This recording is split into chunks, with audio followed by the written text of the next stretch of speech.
گذشتم اعلام کردم، حکام اسلامی اگر خودشون این ایمان را ندارن که در میدان بیان، درها را باز کنن، مرزها را باز کنن برای ملت اسلام، درها را باز کنن، مرزها را باز کنن، مردم ثبت نام کنن. شما حاضری ثبت نام کنی؟ من حاضرم. ما انشاءالله فرصت به دست ما برسد، انشاءالله ما اینجا نخواهیم نشست. امروز که مسلمانان به آن مظلومی کشته می شوند، کودکان، زنان، پیرمردان، سبحان و این استنصروکم فی الدین فعلیکم النصر. قرآن می‌فرماید وقتی یک مظلوم فریاد بلند می‌کند فعلیکم النصر، بر شما هست که آنها را امداد کنید. والله امروز بر همه امت اسلام فرض حمایت و ایستادن در کنار برادران مسلمان فلسطین. ای حکام، تا که شما غلامی آمریکا را میکنید؟ امروز الان معلوم شد، ما الان فهمیدیم. ما قبلا خیلی ما هوا و فکر ما بلند بود که ما این همه کشورهای اسلامی را داریم. الان ما میبینیم که همه غلام آمریکان، حکومت ها همه سرشون را پایین گرفتن، همه نفس نمیکشن.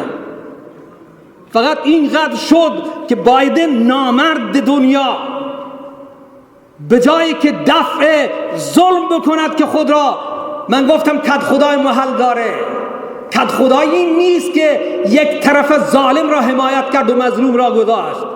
آن آمد در تل-آویو پایتخت اسرائیل و اعلان حمایت و همراهی و امکانات و تسلیحات را در اختیار صهیونیسم گذاشت و هنوز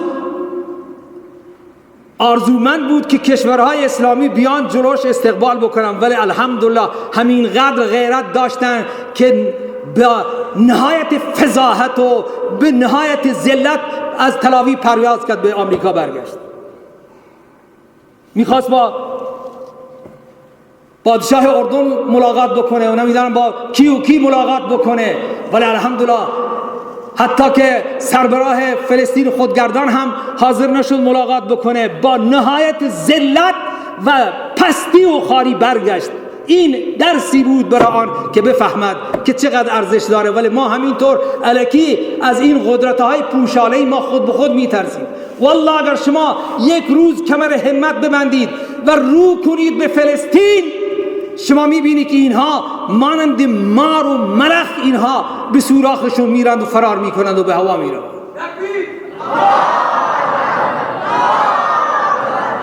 الان هواپیما نیست در تل-آویو برای فرار کردن یهودی ها، نمیرسد به آنها.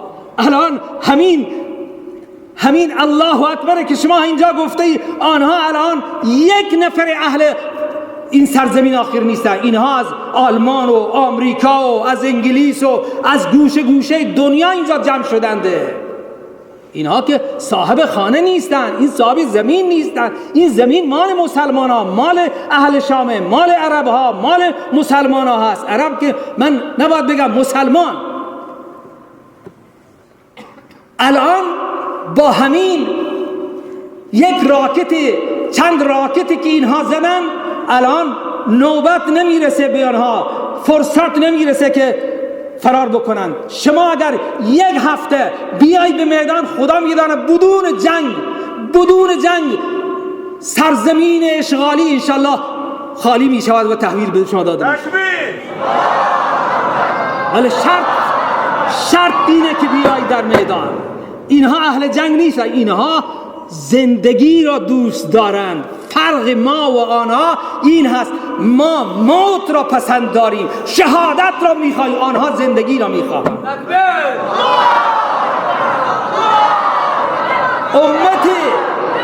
امت اسلام که سرفرازیش را، امت اسلام که افتخارش را در شهادت میداند، چطور میتواند در مقابل آن کسی مقابله بکنه که آن زندگی را میخواهد، دوست دارد. فرق ما با آنها اینه، ما موت خواسته ما و آرزو و تمنای ماست. لوددت ان اقتل فی سبیل الله ثم اقتل ثم احیا ثم اقتل ثم احیا ثم اقتل. پیامبر فرمود من دوست دارم بمیرم در راه الله و زنده بشم، بمیرم و زنده بشم، بمیرم و زنده بشم. 3 مرتبه فرمود. الله تعالی شما را که در بهشت میبرد، بگو الله نصیب بفرما. از شما سوال میکنه ای جنتی چه آرزو و تمنایی داری؟ همه میگویند ای الله ما به همه آرزوها رسیدیم، اما وقتی که درجه شهید را و شهدا را خدا سوال میکنه شما چه میخواهید؟ میگن ای الله ما این را میخواهیم که ما را بار دیگر به دنیا ببر تا ما در راه تو کشته بشیم و باز به درگاه تو برگردیم بیاییم. شهید آرزوش اینه که بار دیگر من در راه تو ای پروردگار من کشته بشم. وقتی آن درجه و آن پاداش و آن مقام شهدا را میبیند.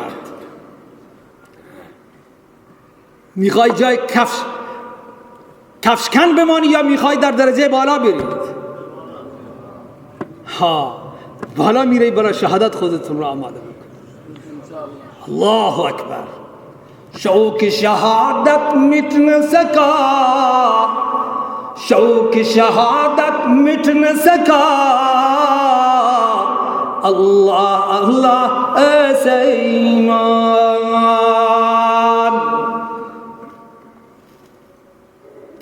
ڈٹ گیا میدان میں اہل اسلام،